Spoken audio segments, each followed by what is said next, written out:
반갑습니다. 안녕하세요. 쓸 아트 가이드 프랑스 편을 맡게 된 이용규입니다. 앞으로 저와 함께 루브르 박물관과 오르세 미술관의 대표 작품들을 살펴보도록 하겠습니다. 먼저 파리로 여행을 한번 떠나볼 텐데요. 여러분들은 파리 하면 가장 먼저 떠오르는 장소들이 어디가 있으신가요? 파리 하면 가장 많은 방문객들이 찾는 곳은 혹시 어디일까요? 많은 분들이 에펠탑 혹은 루브르 박물관일 거라고 대답하셨을 것 같습니다. 근데 의외로 파리에서 가장 많은 방문객이 찾아오는 곳은 바로 노틀담 대성당입니다. 왜 그럴까요? 다른 장소들은 다 입장료를 내지만 여기는 무료거든요. 그래서 여기에 가장 많은 사람들이 찾고요. 파리는 주간의 아름다움도 물론 훌륭하지만 밤의 모습이 매우 아름답습니다. 그래서 이 850년 된 노트담 대성당을 관람하는 또 좋은 방법은 꼭 밤에 무서워하지 마시고 나와서 감상하는 겁니다. 한번 밤의 모습을 볼까요? 이렇게 변합니다.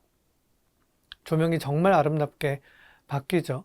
그리고 이 고딕 양식의 성당들은 항상 뒷모습이 예쁩니다. 그래서 그 뒷모습도 함께 보여드릴게요. 꽤 아름답죠? 가을의 모습을 보여드리고 있는데요. 이 뒤에서 보는 모습을 잊지 마시고 꼭 감상하시기 바랍니다. 그렇다면 밤에는 어떠한 모습으로 바뀔까요? 밤에는 또 이렇게 바뀝니다. 시대섬이라고 하는 곳 끝에 위치해 있기 때문에 마치 섬에 떠 있는 성 같은 느낌을 주기도 하고요. 지금 보여드리는 화면에서 혹시 왼쪽 밑에 사람들 앉아 있는 모습 보이시나요? 저기 보면 사람들이 바닥에 그냥 나앉아가지고 이렇게 놀고 있는 모습이 보입니다. 나중에 파리 가시게 되면 꼭 저거를 같이 한번 경험해 보시기 바랍니다. 우리 한국 사람들과 위생관념은 조금 다를 수 있지만 그냥 편안하게 바닥에 앉아서 그냥 싸구려 와인 같은 거 챙겨가지고 경치 감상하면서 주변 지인들, 친구들과 나눠 마시며 수다를 즐기는 모습, 이게 파리의 밤의 낭만이 아닌가 싶습니다. 자, 그러면 노틀담 말고 다음에는 어디로 가볼까요? 노틀담에서 도보 5분 정도 거리에 있는 파리의 시청으로 가보도록 하겠습니다. 보통 우리가 다른 나라를 여행할 때 시청을 구경하진 않을 것 같긴 한데, 예를 들어서 외국 사람들이 우리나라를 방문했을 때 서울시청을 오지는 않죠. 근데 유럽을 여행하시게 되면 오래된 건물들이기 때문에, 그리고 중심지에 있기 때문에, 아름답기 때문에 시청들을 구경하게 됩니다. 파리의 시청 같은 경우는 상징이 두 개가 있습니다. 어떠한 것들이 파리의 상징인지 한번 같이 알아보시죠. 여러분들은 예술과 낭만의 도시라고 부르실 텐데 과거의 파리는 별명이 조금 달랐다고 합니다. 한번 생각해 보시겠습니까? 하나는 요곳이고요. 또 하나는 요것입니다. 두 개가 각각 뭘 상징하는 것 같으세요? 자세히 보시면 오른쪽은 붓과 팔레트인 것 같죠? 예술입니다. 과거부터 프랑스 파리는 예술의 도시였고요. 그러면 왼쪽은 무엇을 상징하는 것 같으세요? 뭔가 이렇게 뭘 들고 계시긴 한데 과학이랍니다. 혹시 파리가 과학과 어울리나요? 파스칼의 공기압 측정도 파리에서 있었고, 여러분들 잘 아시는 퀴리 부인도 파리에서 활동하셨고, 혹시 해리포터 보신 분 계신가요? 거기에 나오는 굉장히 유명한 연금술사가 한 분 계신데 연금술사의 돌을 만든 사람입니다. 혹시 이름 아시나요? 니콜라스 플라멜이라고 하는 분인데 그 니콜라스 플라멜의 연구소가 이 시청 근처였다고 합니다. 아, 뭔가 과학과 굉장히 오랜 세월 동안 함께한 도시인가 보네요. 그래서 과거 파리는 과학과 예술의 도시였다고 합니다. 파리 시청은 이렇게 아름다운 모습이고요. 그리고 역시 밤에는 어떤 모습으로 변신할까요? 한번 기대해 보시고 이렇게 바뀝니다. 너무 아름답지 않나요? 그냥 일반 시청이 이 정도 아름다움이고요. 그리고 또한 이 시청은 어떤 특별한 사진 때문에 더 유명합니다. 어떤 사진일까요? 바로 로베르 도아노의 시청에서의 키스라고 하는 굉장히 유명한 사진인데요.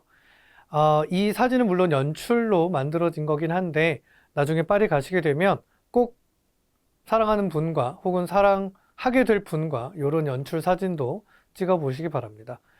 이렇게 모든 연인들이 방문하는 곳이 또한 파리고, 그래서 파리와 관련된 되게 재미있는 이야기가 있습니다.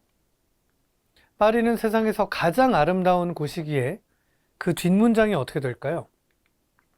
그 안에서 가장 합리적으로 비참해질 수 있다. 바로 프랑스의 유명한 보들레르라고 하는 시인이 남긴 말인데요. 요거 바로 이해되셨나요? 파리에 계신다면, 혹시 파리를 가시게 된다면 부디 혼자가 아닌 좋아하는 사람, 가족, 친구, 누군가와 함께 하시기를 바랍니다. 너무 아름다운 곳이기에 그 안에서 혼자 걸어다니면 정말 비참함을 느끼게 되거든요.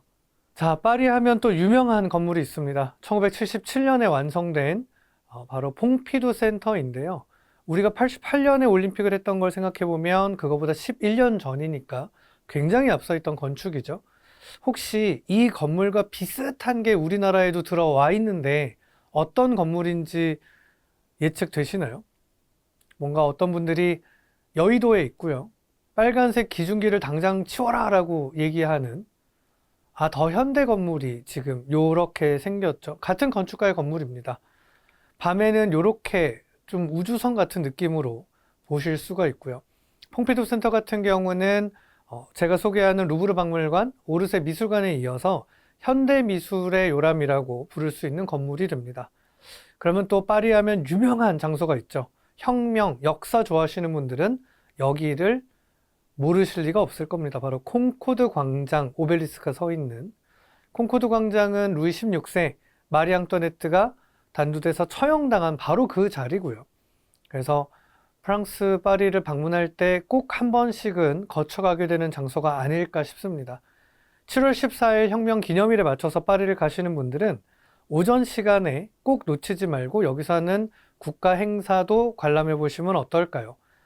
그 관람을 하실 때 재밌는 포인트는 단두대 위치에 이 사람들의 대통령 의자를 설치해서 거기에 귀빈들과 함께 대통령이 매년 7월 14일 혁명기념일 단두대 간접 체험을 하는 모습을 한번 관람해 보시기 바랍니다. 그러면 여기에서부터 또 행진하게 되는 유명한 거리가 있죠. 샹젤리제를 지나면 바로 나폴레옹이 지으라고 명령하고 개선해보지는 못한 개선문을 보시게 됩니다. 개선문의 밤의 모습은 또 어떨까요? 너무 아름답지 않나요? 그래서 이 나폴레옹 개선문을 나폴레옹이 통과해보지는 못했고, 그렇다면 그 뒤에 역사에서 위대한 영웅이 만들어 놓은 문을, 개선문을 아무도 개선해보지 못했다면 나는 좀 해보고 싶지 않을까요? 유명한 영웅들이 시도를 많이 합니다. 그 중에 대표적으로 이런 장면들이 있었죠. 혹시 어떤 모습일까요? 히틀러 나치겠네요. 근데 이 장면을 우리가 개선으로 인정하지는 않겠죠. 왜냐하면 승전이 아니었으니까. 그렇다면 프랑스 사람들이 가장 자랑스러워하는 개선 장면은 바로 다음 장면일 겁니다. 샤를 드골이라고 해서 아마도 공항 이름으로 여러분들이 아실 수 있는데 프랑스의 독립운동가시기도 하고 초대 대통령, 5공화국의 초대 대통령을 했던 분입니다.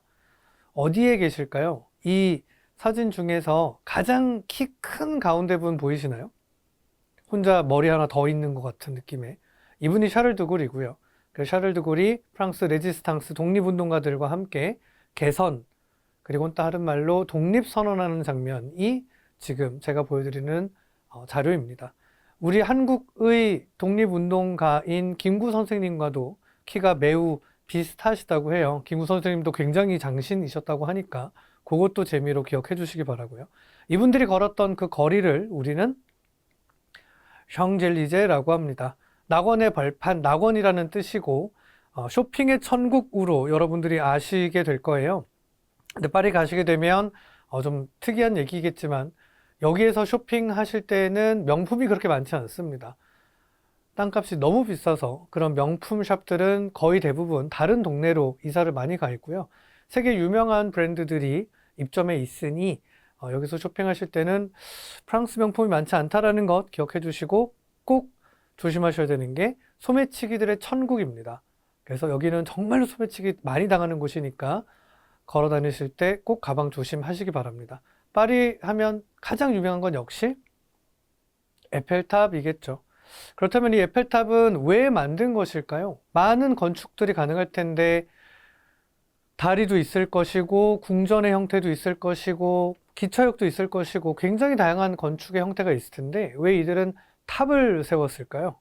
그 이유는 고대 이집트 피라밋을 유럽 사람들은 뛰어넘지 못합니다. 아무리 고도의 발달된 문명을 가지고 있었으나 피라밋의 높이를 뛰어넘지 못했고 150m죠, 피라밋이. 그래서 프랑스 대혁명 100년이 지났을 때 기념작으로 우리가 100년이 흐르고 나니 세상에서 가장 높은 300m짜리 탑을 세울 수 있는 나라가 되었다라고 하는 프랑스의 자랑으로 만들었던 게 이 높은 탑이라고 합니다. 오늘날 파리에서는 절대로 빼놓을 수 없는 아름다운 건축이지만 과거 사람들은 흉물이라고 되게 싫어했다 하죠. 밤에 야간이 경치가 어떻게 변하는지 한번 보여드릴게요. 하나, 둘, 셋. 너무 예쁘죠? 그리고 이 자료로는 제가 표현할 수가 없지만 꼭 현장에서 보시길 바라는 건 정각이 되면 이 아이가 막 반짝입니다. 너무 예쁘죠? 그래서 그거를 바라보시는 것이 파리 여행의 가장 기본적인 볼거리가 될 것 같아요. 맨 마지막 날 파리를 경험하시게 되면 파리를 떠나기 전 마지막 날 밤이다 그러면 무엇을 하면 좋을까요? 당연히 에펠탑 야경을 보는 게 좋을 텐데 에펠탑을 올라가면 에펠탑이 보이지 않기 때문에 저는 추천하지 않습니다. 그럼 어디에서 관람하는 게 좋을까요? 바로 이런 경치를 볼 수 있는 곳이 있어요. 몽파르나스 타워라고 해서 혼자 시꺼먼 높은 못생긴 빌딩이 하나 있는데 거길 올라가셔야 그 아이를 제외한 나머지가 다 보입니다. 그래서 몽파르나스 타워를 마지막으로 파리를 감상하시는 방법을 간단하게 소개해 봤습니다. 자, 그러면 이제 본격적으로 미술 작품들에 대한 이야기를 시작해 보도록 하겠습니다.